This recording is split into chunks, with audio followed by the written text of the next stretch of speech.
नमस्कार। आखिर हाथरस केस में सीबीआई की जांच मंजूरी मिल गई है। मंजूरी मिलने के बाद में कितने नक्शे कदम पे सीबीआई काम करेगी, किस तरीके से अन्य एजेंसियां काम कर रही हैं, किस तरीके से पूरा माहौल का वातावरण अब तक ला करके खड़ा कर दिया है योगी सरकार ने और मोदी सरकार ने। हालांकि योगी सरकार की सिफारिश के बाद में सीबीआई की मंजूरी दे दी गई है। अब पूरी जो जांच है वो सीबीआई करेगी। कैसे करेगी, क्या छपा क्या छिपा, अखबारों में इनकी क्या जानकारी है, हम आपको पूरी बताने की और समझाने की कोशिश करेंगे। सबसे पहले जो पेपर है इसमें आज की में छप पाया है कि हाथरस केस की जांच सीबीआई ने संभाली। अब मुद्दा, आखिरकार इतने दिन बीत जाने के बाद में सीबीआई ने जांच संभाल ली है, लेकिन एक सवाल ये उठता है कि इतना हल्ला, इतना बोलबाल, इतना भीड़ इकट्ठा करने के बाद, इतनी मीडिया बयानबाजी करने के बाद, इतना विरोध होने के बाद में सीबीआई जांच, एक छोटी सी भाषा में बताने की कोशिश करें कि अगर सीबीआई जांच करानी थी तो शुरुआती दौर पर ही जब पीड़ित कोई शिकायत करता है या उस केस को वर्तमान की स्थिति को देखते हुए समझकर सीबीआई जांच की पुष्टि क्यों नहीं दी जाती। आखिरकार इतना हल्ला बोल, इतना विरोध प्रदर्शन के बाद ही सरकार क्यों जागती है कि सीबीआई की जांच की मांग करती है।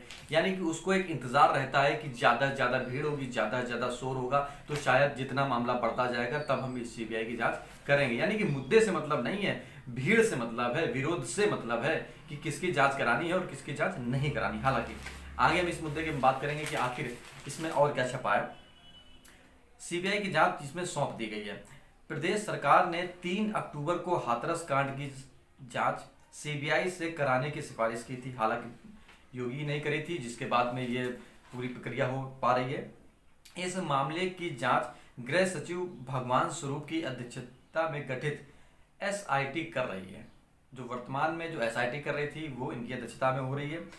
चंदपा थाने में इसमें मुकदमा दर्ज है। दलित युवती के साथ यह घटना 14 सितंबर को हुई थी।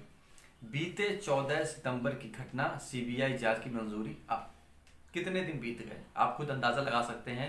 दिन बीत गए, कितना विरोध हो गया, कितना प्रदर्शन हो गया, कितने लाठी डंडे चले, कितनी बयानबाजी हुई, कितना नुकसान हुआ, कितना समय खराब हुआ, लेकिन जद्दोजहद करने के बाद में अब सीबीआई की मंजूरी मिल गई। हालांकि ये सराहनीय कार्य है, लिहाजा इसके बाद हम बात करने की कोशिश करेंगे। इस मामले में जब पूरी सारी अब सीबीआई जांच बैठ गई है तो केंद्र सरकार का एक बड़ा फैसला आया है। केंद्र सरकार का फैसला ये आया है कि पूरी जानकारी या पूरे सभी राज्यों में दुष्कर्म के मामले की जांच 60 दिन में पूरी होगी। यानी कि 2 महीने में पूरी जांच, अगर रेप केस का कोई मामला आता है तो 2 महीने में पूरी जांच हो जानी चाहिए। आखिर मंत्रालय ने क्या कहा है, इसमें क्या छिपा है, पूरी बात को विस्तार से विश्लेषण करके बताएंगे, वो भी कम शब्दों में और कम समय के साथ। केंद्र सरकार ने यानी कि मंत्रालय ने निर्देश दिया है कि महिला अपराध के मामले में राज्य तत्काल पुलिस कार्रवाई सुनिश्चित करें। पहली हेडलाइन तो यही है कि तत्काल कार्रवाई सुनिश्चित करें, लेकिन कैसे करें। जमीनी स्तर पे बात करना और बयानबाजी देना और पेपरों में छपना एक अलग बात है, लेकिन जमीनी हकीकत क्या होती है आप जानते हैं और हम जानते हैं कि आखिर क्या क्या हो सकता है। इसके बाद में पूरी आगे की बात लिखी है, रेप मामलों की जांच 60 दिन में पूरी हो। इसमें सबसे अहम बात निकल करके ये आई है, वो हम बता दें। कई सारी लाइनें लिखी हुई है, लेकिन इसमें अहम बात यह है कि एडवाइजरी ने कहा गया है कि आईपीसी की धारा 166A सी के तहत एफआईआर दर्ज नहीं करने पर अधिकारी को सजा का प्रावधान है। इसमें मंत्रालय ने जब बयान जारी किया, एडवाइजरी जारी करी कि 60 दिन में केस को सॉल्व किया जाए। इसके बाद में पहले क्या है कि अगर वो ऐसा नहीं करता है तो उसके ऊपर केस का एक प्रावधान है। इसके लिए गृह मंत्रालय ने ऑनलाइन पोर्टल भी बना रखा है जिसकी मॉनिटरिंग भी होती रहती है समय समय पर। लेकिन नकेल जो कसी है इस मामले में सरकार ने अधिकारियों के ऊपर, लेकिन वो वाजिब कितनी होगी, कितनी जमीनी हकीकत कितनी होगी, तो आपके जहन में खुद ही गुजर रहा होगा और मेरे भी जहन में गुजर रहा है। गैंग रेप के मामले में केस दर्ज कराने की लापरवाही बरतने पर अफसरों पर आईपीसी की धारा 166 के तहत कार्रवाई की जाएगी। ये मैंने पहले बताया, फिर बता रहा हूँ।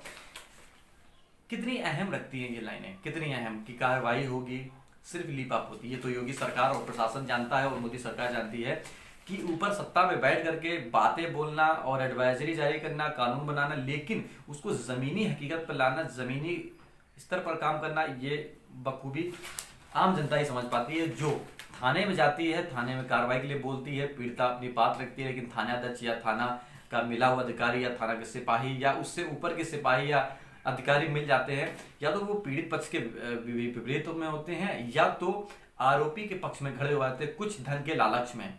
यानी कि पुलिस का एक असली रवैया ये आ गया है कि जो अपनी शिकायत करने जाता है, पुलिस उसी से उल्टा कार्रवाई करने की बात करती है कि आपका ये आरोप है। यानी कि वो जज स्वयं बन जाती है उस समय पर। जब जज स्वयं बन जाएगी तो पीड़ित की क्या सुनी जाएगी। हालांकि इसमें हम आपको मामले भी बताते हैं कि मामले वर्तमान में कितने हो रहे हैं। 15 मिनट में एक रेप केस की घटना सामने भारत में आ रही है। यानी कि प्रशासन यानी कि मंत्रालय तब जागा जब 15 मिनट में एक रेप की बात सामने आई है। इसकी डिटेल्स की हम बात करें कि 87 मामले रोजाना देश में रेप के हो रहे हैं, मायने रखता है। 87 मामले देश में रेप केस के हो रहे हैं, जो कि निंदनीय कहा जाएगा। किसके लिए कहा जाएगा, राज्य सरकार के लिए या केंद्र सरकार के लिए, तो आप तय करेंगे।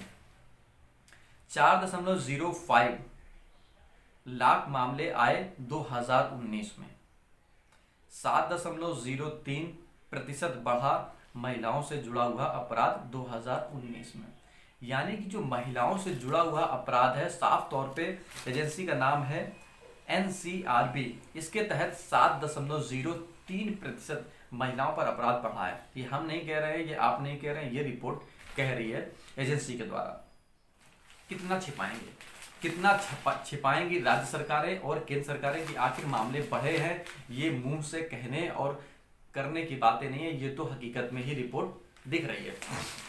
लेकिन हालांकि ये सराहनीय विषय आया कि 60 दिन में जांच हो पाएगी, 60 दिन में पूरी कार्रवाई हो पाएगी। जमीनी हकीकत पे कितनी होगी ये तो वक्त बताएगा, मौजूदा हालात बताएंगे, स्थितियां बताएंगे, समय बताएगा, और हो सकता है कि आप खुद ही आने वाले समय में बता पाएंगे। अगर इस वीडियो में कोई भी आपको लगता है कि ऐसी जानकारी है तो आप हमसे कमेंट के माध्यम से बता सकते हैं। नमस्कार।